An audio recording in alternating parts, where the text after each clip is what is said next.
Well, for the first time since week one, Bowling Green Falcons celebrating a victory as we welcome in Mike Burwell, who's been here every week since week 1, 2, 3, 4, 5, 6, 7, 8, 9, as we continue to move on. Thank you for joining us, Michael. Yeah, thank you for having me.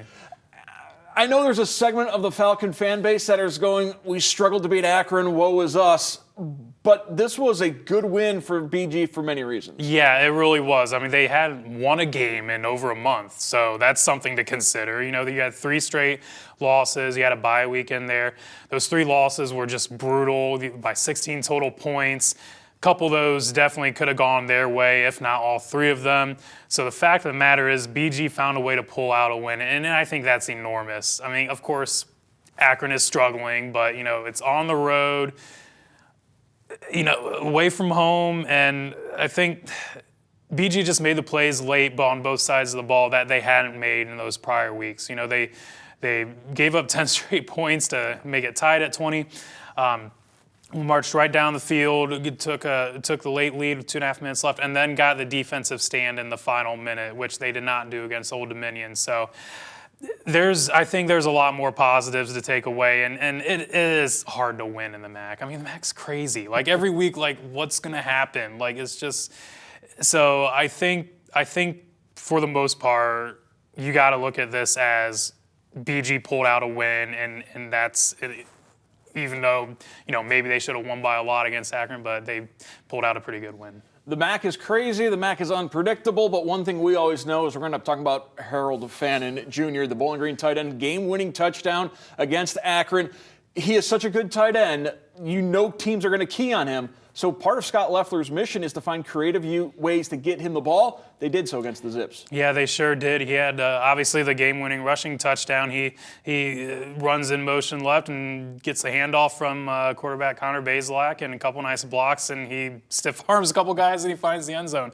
So he's lining up all over the field. You know, at fullback, he had a couple really nice blocks, including one on Jason Patterson's first rushing touchdown. He'll line up out wide, kind of in the slot. I mean, BG has a lot of ways to get him the ball, and for how much he's gotten the ball this year, I think there's still a lot left in that playbook for Harold Fannin. So obviously with teams going to be, you know, double, triple teaming him, doing anything they can, I think Scott Loeffler and company are prepared for that and prepared to find new ways to get him the ball. No Turion Stewart against Akron, so as you mentioned, Jason Patterson stepped up. What is Stewart's status going forward?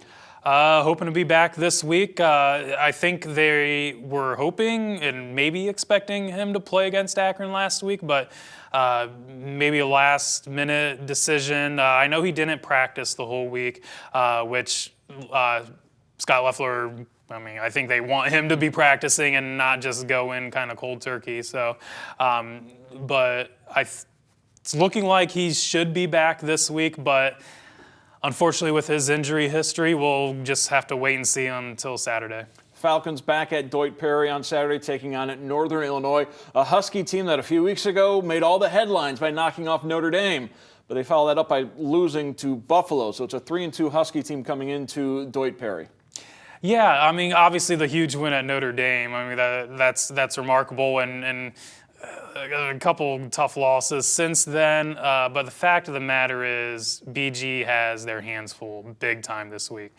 Northern Illinois, one of the best rushing teams in the country, the best in the MAC at 230 yards per game, and BG, one of the worst rushing defenses in the country. I mean, Akron rushed for 115 yards last week. They entered the game worst in the FBS at 54 yards a game.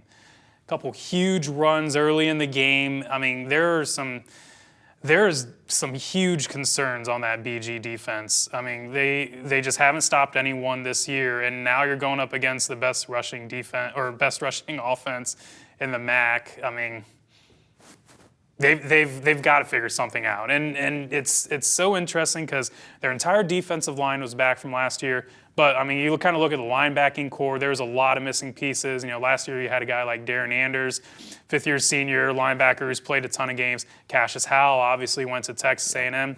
Demetrius Hardeman hasn't played at all this year. There's some huge pieces missing. I mean, they have some talent there, but it's maybe this unit just hasn't been able to figure it out. I mean, when they face a running quarterback, haven't stood much of a chance in that regard either. So with how talented these MAC teams are at running the ball, you look at Northern Illinois, you look at Toledo. I mean, BG has got to figure out something right now if they want to contend for a MAC title. Is it talent? Is it scheme? Is it a little bit of both? That is why the Falcons are struggling on the defense? It must be a little bit of both. I mean, there's definitely talent there. Yeah. I mean, Joseph Sipp Jr. is a great linebacker. They have a couple other linebackers who are fourth-year guys, fifth-year guys. Defensive linemen, they've all played a ton of football. So, I mean, you got to obviously you have to take into consideration the teams they've played. They've played great running backs all year. But I mean, they're going to face the great running backs in the MAC too, and so maybe a little bit of both in that regard, but BG's got to figure something out right now. BG Northern Illinois, the all-time series Falcons lead by just 1 game. Huskies have won the last 3 meetings between the two. We'll see what happens on Saturday afternoon in Wood County. I want to thank our guest, Michael Burwell from the Toledo Blade. Thank you, Michael. Thank you.